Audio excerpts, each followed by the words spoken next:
শরীরে যখন বল শক্তি ছিল তখন আমার ভয়ে একটা মানুষও কথা বলে, সবাই আমাকে সালাম দিয়ে চলতো। দেখো দাদি, আমি তোমাকে অনেক বেশি ঘৃণা করি। আর দাদি দেখো, তুমি আমাকে বোকা দেবো না, যে তুমি আমাকে ভালোবাসো তাই বলে আমিও তোমাকে ভালোবাসবো। আমি তো তাকেই বেশি ভালোবাসবো যে আমার মাম্মাকে ভালোবাসবে, আর তাকেই ঘৃণা করবো যে আমার মাম্মাকে কষ্ট দিয়েছে। তোমার মনে ছিল না যে একসময় আমার মাম্মাকে লাগবে, যখন বল শক্তি ছিল তখন তোমার মাম্মাকে অনেক কষ্ট দিয়েছো। গাইস, আপনারাই দেখুন এই বুড়িটা আমার মাম্মাকে কত কষ্ট দিয়েছে।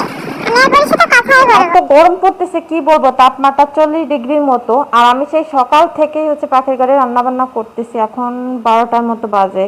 এই তো আধা ঘন্টা আগে কারেন্ট চলে গিয়েছিল, তখন আমার ননদ দেবর এরা তো পাগল হয়ে গেছে যে কারেন্ট চলে গেছে আর এত গরম। তারপর তারা সাথে সাথে যেই এই যে ইয়া কিনে আনছে, ফ্যান কিনে আনছে, এটা হচ্ছে চার্জার ফ্যান, ঠিক আছে। তো যাই হোক, আমি তো বাড়ির বউ, আমার তো আর গরম লাগতে নেই। তো রান্নাবান্না এখন শেষ করলাম, এখন একটু ফ্যানটা চালিয়ে একটু রেস্ট নিব, নিয়ে দেন গোসল বা বাকি কাজগুলো সেরে ফেলবো। গরমে একদম অসহ্য হয়ে গিয়েছি। বৌমা বৌমা, কি করো? ফ্যান চালাচ্ছো কিসের জন্য? আচ্ছা, তুমি তো এসির নিচের মেয়ে না, যে তুমি গরম একদমই সহ্য করতে পারো না? এক্ষুনি ফ্যান বন্ধ করো, ফ্যান বন্ধ করো।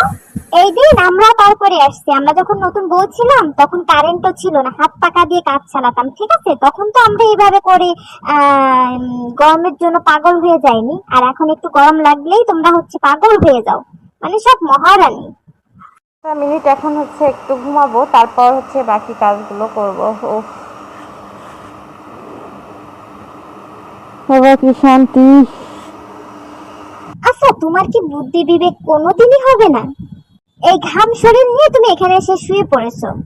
এই যে ম্যাট্রেসের উপর তুমি শুয়ে আছো না, এটা কে কিনেছে জানো? এটা আমার ছোট ছেলে কিনেছে। অনেক কষ্ট করে এই ম্যাট্রেসটা কিনেছে আমার ছেলে, আর তুমি সেখানে এসে দখল করে নিয়েছো। যাও যাও, গোসল করে আসো। গরিব ঘরের মেয়ে এনেছে, একটা সুতাও আনেনি।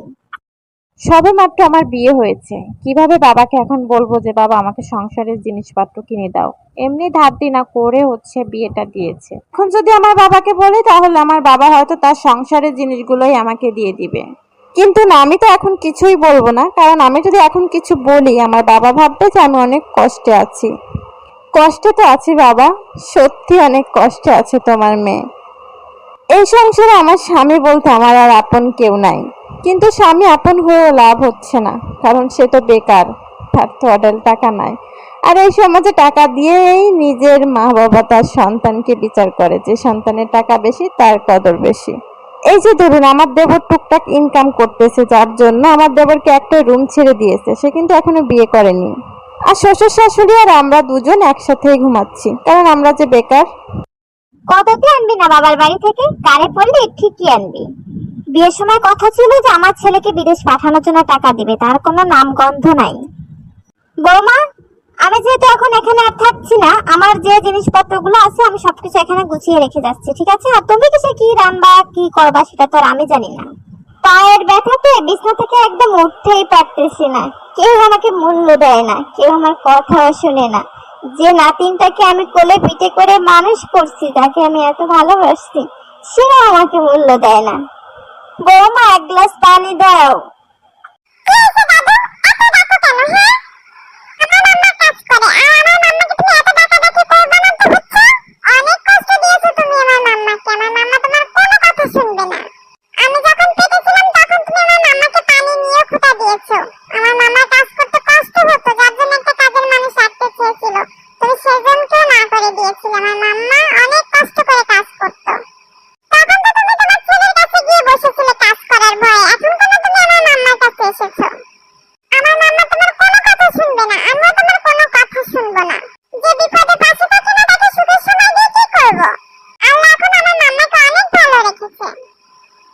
দেখেছেন আজ আমার কি অবস্থা হয়েছে?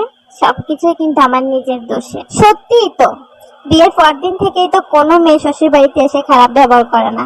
এই আমাদের মতো কিছু শ্বশুর শাশুড়িরা তাদেরকেই খারাপ বানাতে বাধ্য করে। তাই আসুন, ছেলের বউকে আমরা নিজের মেয়ের মতো ভালোবাসি, তাহলে দেখবেন শেষ বয়সে তারা আমাদেরকে মায়ের মতো ভালোবাসছে। তো ভিডিওটা ভালো লাগলে সাবস্ক্রাইব করে বেশি বেশি শেয়ার করে দিবেন, যাতে করে ভিডিওটা দেখে সবাই উপকৃত হতে পারে। তো সবাই ভালো থাকবেন, আল্লাহ হাফেজ।